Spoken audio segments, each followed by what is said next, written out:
Hi, I'm Jorge Antonio Vallejos, and you're watching BlackCoffeePoet.com. And I'm here with Kristen, who's striking. You are one of the Toronto Public Library workers. Can you please tell me a little bit about your story, why you're here, what's been going on with you? Okay, I'm not a librarian, I'm just a worker. I put the books back on the shelf.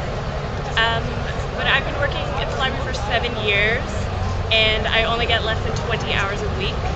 So when I started, I was hoping to continue on to become a desk clerk at full time, but it's been 7 years.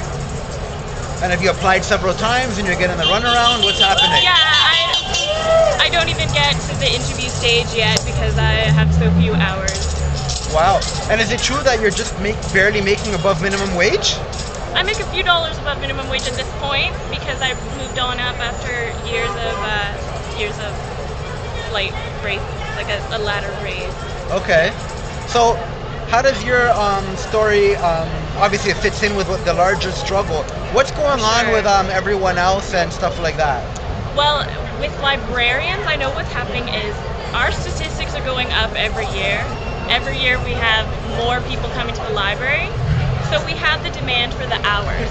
So when the board sees that we have 35 hours worth of demand for librarians, what they're doing at this point is splitting it into 2 part-time workers instead of hiring 1 full-time staff member. So there are fewer and fewer full-time staff positions in existence, and they're stringing us all along as part-time workers. They're stringing you along as part-time workers. Well, people are working at the library one day, and then they work at Walmart the next day. Everybody has a second job, and how many of you are there in your position? At my branch? Yeah, no, like in terms of like the whole. 50% of the library's workers are part-time. Are part-time, okay. And how many have been like you, working all these years, trying to get in, and keep getting the runaround? I couldn't say. Okay. So, what are you trying to achieve here by striking here, and what do you want the public to know that the mainstream media isn't talking about?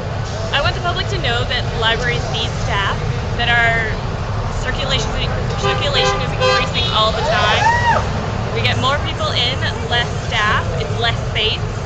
For example, we have at our branch a self-checkout system like you would at the grocery store, but a self-checkout system can't be there identifying potentially dangerous situations. The library being a public place, we get all kinds. So I think safety is a big issue. Oh, wow. I think so. You possibly have heard of the crossbow incident. Yes, that happened last year or 2 years ago in the beaches. Yeah, for example, I saw my supervisor, a distressed patron. She's the sweetest lady in the world. Somebody spat on her face and called her a racist word. And so we need people who are responsible in a library so that other patrons don't just see a situation but don't feel the responsibility to intervene, as sometimes the public does. Okay. You need a staff member who's there, who's responsible, who can respond to the situation. Wow.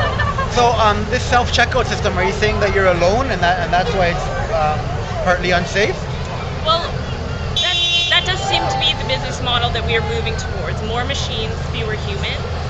But machines have a very limited scope. Yeah, totally. So there are safety issues going on here that I didn't even know about. What other issues are happening that we might not have heard about? That's an important issue. Since the last cut that for the voluntary retirement thing, I've noticed more staff complaining of repetitive strain injuries. For example, my wrists at this point after a shift will ache for a day or two. Because we're just trying to work at more than 100% of maximum capacity. So you're doing the work of more than one person, and that's causing you injuries. Absolutely. I would say I've noticed a big difference in my soreness, which I come to expect working a physical job. At this point, it's starting to affect my daily life. So this has been happening for how long now? I would say since the voluntary retirement program. We lost a full-time desk clerk. He took the package. Okay. And we've been struggling to make up for that. So there's a lot of safety issues going on. There's health issues going on. What else can you bring to attention that people are not learning about from the mainstream media? service. I would say service has declined. At my branch, you used to be able to walk in. Perhaps you would have to wait for one other person, and then you could speak to a librarian. We have lineups now longer than I've ever seen, and people will tend to just be like, you know what, I'll leave.